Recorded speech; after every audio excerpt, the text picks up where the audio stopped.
And just Eric, talk about how he's done since he finished fourth in the Breeders' Cup. He came back real good, and he hasn't missed a step, really.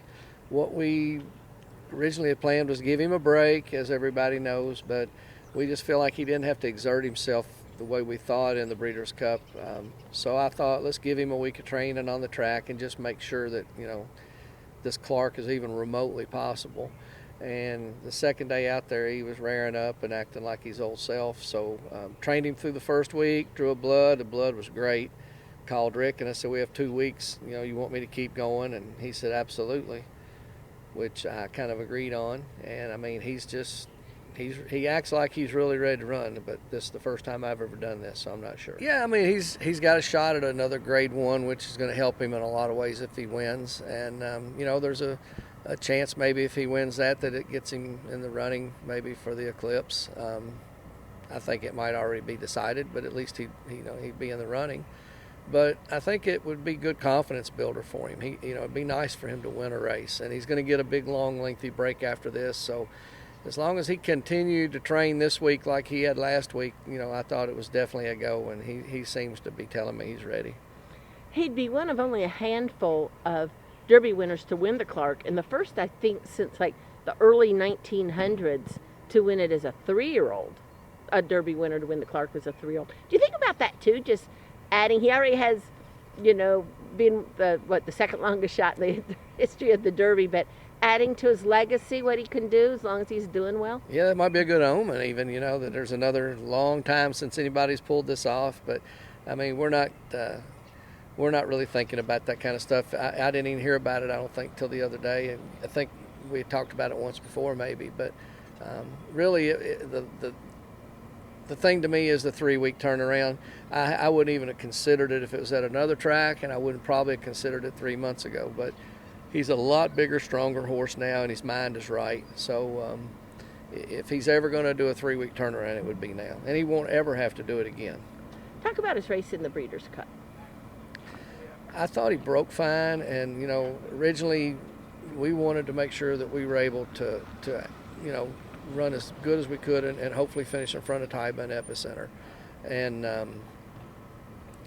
he was right on Epicenter's flank when he had the accident, and it cost us some ground. We got carried out a little bit, and at that point we didn't get to really exert himself. Sonny realized the race was over at that point, and all he could do was kind of get him in position to try to make a big run down the stretch, and he closed great down the stretch and galloped out real strong like always. But Sonny got off and he said, we lost all chance down the backside, and he said, I don't think we took a lot out of him.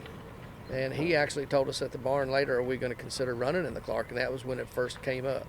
Yeah, because before you thought it was an either or, either go in the Breeders' Cup or go in the Clark. That was always going to be the plan, and the Breeders' Cup, came up, and Rick and I both talked, and we had pros and cons, both of us, to run in it.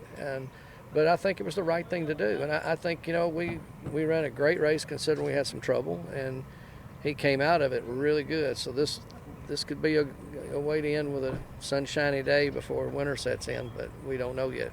Yeah, 3 very nice horses, including one for the ages, finished in front of him. And some very nice horses, including one for the ages, finished behind him. So, I mean, in the Breeders' Cup, that was a tough field. And to put in perspective, finishing 4th. Big race. And, it was one of those races where the pace was going to be so ungodly. We had to hope for the best the way he runs. And he had been showing speed his last couple starts, the Travers and the Lucas. So I was excited, except for the fact that we couldn't really show any speed in there because we weren't going to make it around the track we did. And I think Hot Rod Charlie was one that tried to stay close to those two, and it zapped him. And I mean, he's a warrior that never gives up. So it was an incredibly difficult race with a really, really good bunch of horses. And it was honorable to say I've ran against Flightline, because that's, like you say, one for the ages for sure. And I think Richie did us proud in the race, and I think we could have done better. And you talk about, confidence builder for next year, but he still haven't made a deal for his stallion rights. If he'd beat older horses, that would certainly, as a 3-year-old, be an endorsement. Looking at the breeding shed.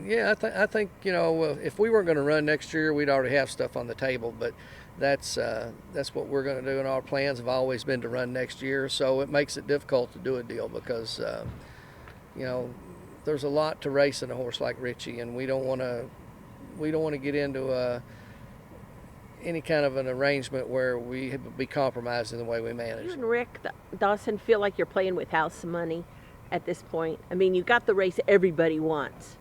Yeah, I mean, he's got the race he wants, and he's got a good, solid horse that we think will continue to get better. We've thought that all year long, that next year would be his best year. And really, I think, you know, the stallion part of it, you know, that's already set at some point, at some level. It can only get better with better racing. So the future looks really good if he stays healthy, and I think this time next year, if he's healthy, he's going to be the one everybody's talking about.